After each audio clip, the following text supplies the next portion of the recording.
We are here in the first day of the 8th World FUE Institute meeting. It was actually the second day, Ron is right, because yesterday we had the pre-course. It was a huge success with around 150 people in the pre-course.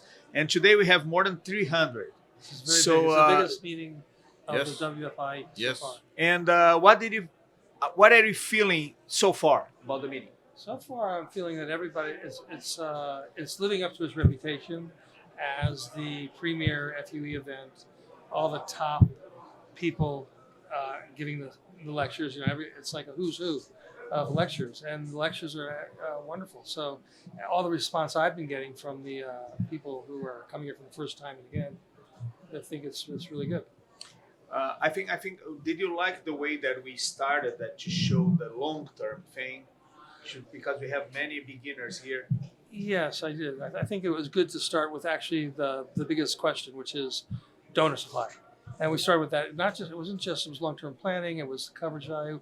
It was really getting into the donor supply, surgical planning for a long time. Yeah. So we sort of went in an order so that people were getting that part. The idea here, guys, is Brazil now became the second Turkey. Period. There's so many people starting every single day with. Besides the bad results, the bad planning, because they are lowing. There is no. It's like acting like there is no tomorrow. So they're like, and the problem is. Why they're doing this? Because they are concerned to lose patient. Because if they say, look, give this finasteride or minoxidil, come back in 4, 5, 6 months, they're going to lose those patients. So in order to get the patient, they are doing what the patient wants. And I'm having more and more repair cases. The champion of the champion is the lower hairline, very bad hairline. The second is the donor.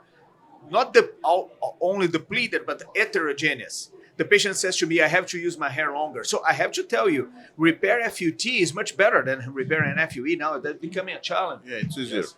Well, this is a major issue, Tony. We have actually a panel discussion in a short while about the gigassessões. How to perform, when to perform, how many patients are candidates for gigassessões. What I notice, especially in Brazil, but also spreading into other countries, is this marketing and business trend, not dictated by medical issues, that we do huge sessions, lots of grafts in one sitting, in one session. And on one hand, as you say, we had very interesting presentations about how to preserve donor area, how to make a long-term planning. On the other hand, you have these doctors claiming that we can do 7, 8, 10,000 grafts in just one sit. And in my opinion, this will be very dangerous and it will prove a wrong thing to do in the future. No, we're going to have exactly this panel in the afternoon, and you're going to be the moderator. I know. Yes. And I'm very curious to see what happened. Yes. I think one important thing that you were telling is completely true. New generations want and they feel very attractive to make gigassessões, these mega sessions. And this is very important because this is the new generation doctors making mistakes. And I think this is the importance about these meetings to understand and teach these new generations how is a good way to make a heart transplant. And I think right now with the FUE and all the advances that we have in hair restoration, the technique is being more easiest to perform. And this became the market or the technique more famous. And that's why right now we see a lot of doctors around the world in all different countries. As you said, well, right now maybe Brazil is the new Turkey. But, well, I can tell you in Mexico, we're having the same problem. Everybody wants to perform a transplant because, it's very easy. It's just making extraction, small holes, and that's the problem. It's interesting. I actually took that out of my talk. But my talk was on planning and stuff like that. And one of the problems is that there's two things you need to do a hair transplant. You need the technical skill, take the grafts out, put them in, do it in a way that they grow. That's not so hard. I mean, a lot of doctors even get other people to do it for them. You can get them. In fact, these people can take them out and get them to grow. It's the clinical decision-making of what to do with those grafts and what not to do that takes years to develop because, you don't even see the result of one transplant if you start doing it for a year. but you can learn how to take them out and put them in a couple months, way before you even know what it is. So there's a big disconnect between the ability to do the transplant and get them to grow. It's almost like I used an analogy, but ChatGPT took it out of it's like if you can take the hairs out and put them in and do them well, and you give it to a person that doesn't have the knowledge and skill, it's like putting a loaded gun in a baby's hand. They said I should use a non-experienced driver in a Maserati. It's a better, more sexy sounding. But but still, the thing is that it is easy to get into. It's not so hard to learn how to take them out and put them in. The other part is really hard, and it's actually takes a long time to learn. And clinics pop up and they start doing transplants before. But what is happening, at least in Brazil, they're pushing the numbers. And I just posted a case, class 7, that I show you, that I did a total coverage, 11,000 grafts in 3 sessions. Yes. 1 year apart, and amazing donor. Right. That is not the rule. Those are exceptions. Right. So they're posting Instagram the exceptions, and the people are thinking this is the rule. Well, that's so another newcomers are coming to me and say, no, I'm doing smaller sessions just for 1,000. What? so the new rule is taking the maximum as possible. And what we've been seeing for example, if I put the results that I posted 2 years ago, and I have a lot of engagement. If I post today, another day I posted a case, amazing case, but young. The father was class 6 and 7, so I was conservative. But the result was great, a lot of coverage. There was more negative comments. Oh, I can watch a movie in his forehead. What is forehead so high? What is blah, blah, blah. I said, oh my, that 2 years ago I would be applaud. Yeah. So now they're just impact if you go from Danny DeVito to Elvis Presley. Yeah. And that is exceptions. There are exceptions. They're showing as a model. But that's the problem. Social media works both ways. It can make our approach to people more direct and more wide.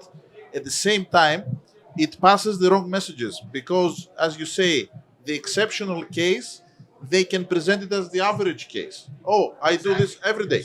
We know from experience that out of many thousand cases, there will be a few cases. Hello there. There will be a few cases that will be exceptional. We'll have exceptional donor area, very good intake of grafts, and we have excellent results. But we do know that there are other cases, average cases, and we know that we have the low density cases as well that need to be treated. And many of these patients, they don't understand that they are in the intermediate stage of hair loss, not terminal hair loss. So how can we plan a patient grade 3 to 5 that need to take conservative treatment to preserve their existing hair in the long term, and just tell them, you know what, we will do one session, we will harvest everything we can from your donor area, we take beard, body hair, whatever. Yeah, and they only have a little dot here. Yeah, and you will be... and then all those put through existing... You will be exceptional for 2 years. The tiara effect. Yes. Well, what I say to my patients is 10%. I think 10% are... I'm talking about advanced or potential advanced. 10% of the patient are amazing candidates. 20% are very bad with thin hair, poor donor, and 70 are in the gray zone. Exactly. The gray, you have clear gray, strong gray, but it's in the gray zone.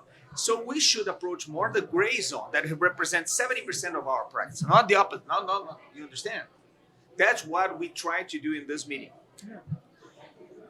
The thing is, you don't. I remember doing 3,000 grafts.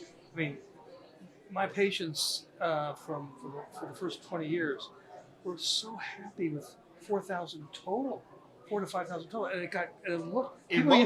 5,000 multiples at 2,000. Multiple sessions. Yes, that was the mega sessions. Well, there's two things. There's the number you do. There's controversy about what's the total donor supply that you get over your life, which that seems to be being expounded. And how much you do in one session. They're both being bastardized. They're both being used in the wrong way. There's a lot of problems with doing big sessions because you could scarring, the necrosis, the ruining. You're shooting it. I don't like to use this term, but maybe I should do it. But you're shooting your wad in one shot. You know, you've used it up, and if you've made a mistake, there's no going back. I would only have one question. Maybe I will do it during the panel discussion. To the guys that claim that they will do the giga session and everything. Is there any, not business, no marketing, but real medical reason to go in one stage rather than multiple stages? The only Medical reason. no, patients want it.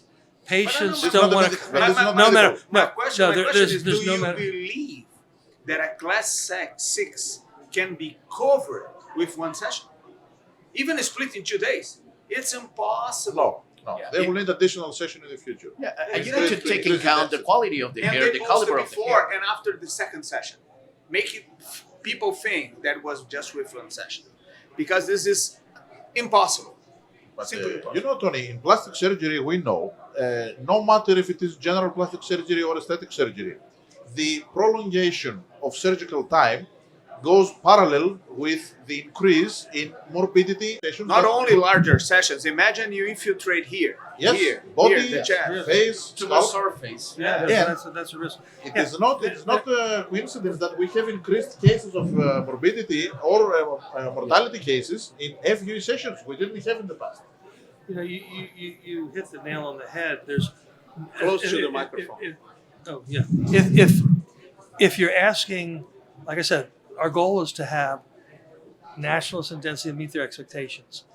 Would one approach or the other get to the place better? The end result of doing it in multiple sessions is better but safer. Exactly. And it's not that much longer. These people are going to be alive for 50 years. So you're doing it in 2.5 years with and you have your options. Sometimes they may not want it. Sometimes it turns out they may be satisfied and they don't have to. Exactly. They may not need more. And then you also have the ability to stop if they. Yeah, but I think that's a very big mistake from the marketing, as you said, was like two good things and bad things. Because right now, the patients come to you and say, okay, I want this thing that I see in social media. This guy makes 8,000 hair grafts in 1 day. I want the same. Okay, you don't have the same quality of hair. You don't have the same caliber. It's completely a different patient. This is not possible in you. And they said, no, I saw that this was possible.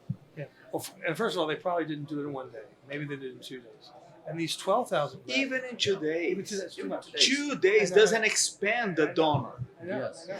It's selective. It's just reduce the time, but that expect. There's another stupidity. Oh, he does those numbers because he does in 2 days. 2 days doesn't expand the numbers. You Exactly. just reduce the size of the session. Exactly. I think like Zadev, he does 1 day, second day. After 1 year, 9 months, 1 day, second day. So actually, he does 6 you say, steps. I got this result with 4 steps. 4 sessions. Yeah. But you need to stay this, not just Right. saying I did 10,000 grafts. That's- Okay, man, how many sessions? That's exactly. I remember. I mean, there's a parallel. That's a parallel between what's happening now with this and what happened with FUT when Hassan and Wong started. Oh, sorry. When FUT, when FUT first became a thing before FUE. At first, people didn't think FUT the grafts could survive, just like they didn't think FUE could survive. But we showed them it could survive. And we were doing 100, 200, 300, 400, 500, and then it became like a nuclear arms race, and people started doing them like 5,000, 6,000 graft sessions. And patients started coming to me saying, I want that. And I went, when I asked, I went to Jerry and I asked him, because they could do it, and they could do it well because they were good at it. But they said it was only 20% of their cases. But they weren't saying it on the internet. Yeah. And that was wrong of them, I think. And not wrong. I don't know if they knew the effect, because then other people tried. Other doctors tried. And that's what It's created, happening the same. It's happening. and I think it's the exact same thing. It's the same path.